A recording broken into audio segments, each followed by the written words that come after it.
Hi hello friends, welcome back to Veena Tanvi channel. ನಾನಿವತ್ತು ಬೇಳೆ ಪಾಲಕ್ ರಸಂ ಮಾಡಬೇಕು ಅಂದ್ಕೊಂಡಿದ್ದೀನಿ.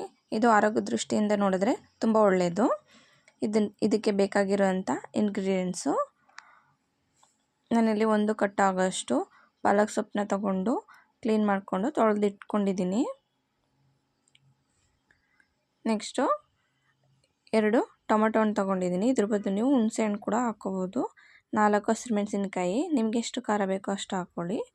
ಕರಿಬೇವಿನ ಸೊಪ್ಪು ಮತ್ತು ಗರಂ ಮಸಾಲ, ಅರಿಶಿನ ಪುಡಿ, ಅಚ್ಕಾರದ ಪುಡಿ ಮತ್ತು ಜೀರಿಗೆ ಮತ್ತು ಮೆಣಸು, ಅದು 1 ಸ್ಪೂನ್ ತೊಗೊಂಡಿದ್ದೀನಿ. ಅದನ್ನು ಹುರ್ಕೊಂಡು ಫ್ರೈ ಮಾಡಿಕೊಂಡು ಪುಡಿ ಮಾಡ್ಕೋಬೇಕು. ತೊಗರಿಬೇಳೆ ಮತ್ತು ರುಚಿಗೆ ತಕ್ಕಷ್ಟು ಉಪ್ಪು.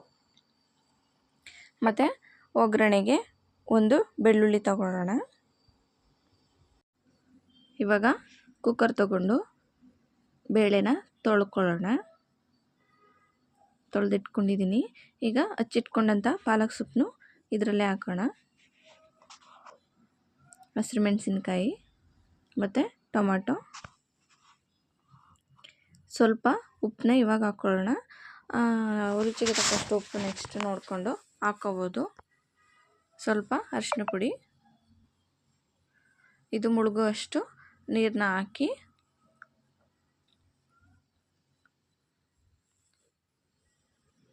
ಒಂದು 3 ವಿಷಲು ಒರೆಸ್ಕೊಳ್ಳೋಣ.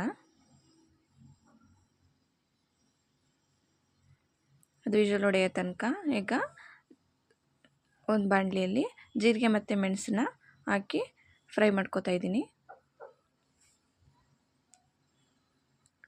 ಇದು ಜೀರಿಗೆ ಮತ್ತು ಮೆಣಸು ನೆಗಡಿ ಆಗಿರೋರಿಗೆ ಕೊಟ್ಟರೆ, ಸಾಂಬಾರಿಗೆ ಯೂಸ್ ಮಾಡೋದ್ರಿಂದ ನೆಗಡಿ ಆಗಿರೋರಿಗೆ ಕೊಟ್ಟರೆ ಬೇಗ ನೆಗಡಿ ಕಡಿಮೆ ಆಗುತ್ತೆ. ಇದು ಪುಡಿ ರೆಡಿಯಾಗಿದೆ. ಇವಾಗ ಬೇಳೆ ಮತ್ತು ಪಾಲಕ್ಕು ಬೆಂದಿದೆ. ಇವಾಗ ಇದನ್ನು ಸ್ಮ್ಯಾಶ್ ಮಾಡ್ಕೋಬೇಕು.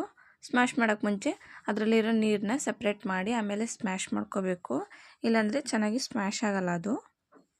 ನಾನು ನೀರನ್ನ ಇವಾಗ ಸಪ್ರೇಟ್ ಮಾಡ್ತಾಯಿದ್ದೀನಿ. ಸ್ಮ್ಯಾಶ್ ಮಾಡ್ಕೊಳ್ಳೋಣ ಚೆನ್ನಾಗಿ. ನೀವು ರುಬ್ಬಿ ಕೂಡ ಹಾಕ್ಕೋಬೋದು, ಆದರೆ ಅದು ಅಷ್ಟು ಟೇಸ್ಟಿಯಾಗಿರಲ್ಲ. ಈ ಥರ ಸ್ಮ್ಯಾಶ್ ಮಾಡೇ ಹಾಕ್ಕೊಳ್ಳಿ. ನೆಕ್ಸ್ಟು ಒಂದು ಪಾತ್ರೆ ಇಟ್ಕೊಂಡು ಪಾತ್ರೆಯಲ್ಲಿ 1 ಸ್ಪೂನ್ ಆಗೋಷ್ಟು ಎಣ್ಣೆ ಹಾಕಿ, ಬೆಳ್ಳುಳ್ಳಿ ಒಗ್ಗರಣೆ ಅಷ್ಟೇ ಹಾಕಬೇಕು. ಈರುಳ್ಳಿ ಎಲ್ಲ ಹಾಕ್ಬಾರ್ದು, ಚೆನ್ನಾಗಲ್ಲ.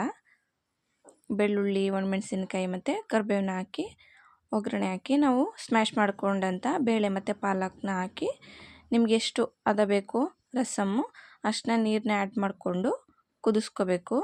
ನೆಕ್ಸ್ಟು ಗರಂ ಮಸಾಲ, ಜೀರಿಗೆ ಮೆಣಸಿನ ಪುಡಿ ಮತ್ತು ಅಚ್ಕಾರದ ಪುಡಿ ಎತ್ತಿಟ್ಕೊಂಡಿದ್ವಲ್ಲ ಅದನ್ನು ಹಾಕಿ ಮಿಕ್ಸ್ ಮಾಡಿ ಕುದಿಸ್ಕೊಳ್ಳೋಣ.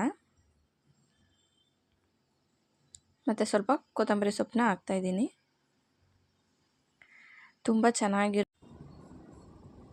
ಈ ಮಳೆ ಚಳಿಲಿ ಈ ಥರ ರಸಮ್ನ ಮಾಡ್ಕೊಂಡು ತಿಂತಾಯಿದ್ರೆ ಇನ್ನೂ ಸ್ವಲ್ಪ ಹೆಚ್ಚಿಗೆ ತಿನ್ನಬೇಕಂತ ಅನಿಸುತ್ತೆ.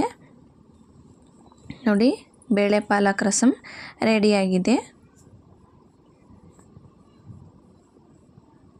ನೀವು ಯಾವ್ಯಾವ ಥರ ರಸಮ್ ಮಾಡ್ತೀರಾ ಅಂತ ಕಮೆಂಟ್ಸ್ ಮಾಡಿ, ಹಾಗೆ ಲೈಕ್ ಮಾಡಿ, ಶೇರ್ ಮಾಡಿ, ಸಬ್ಸ್ಕ್ರೈಬ್ ಮಾಡಿ.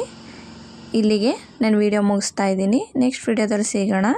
Until there take care, bye bye.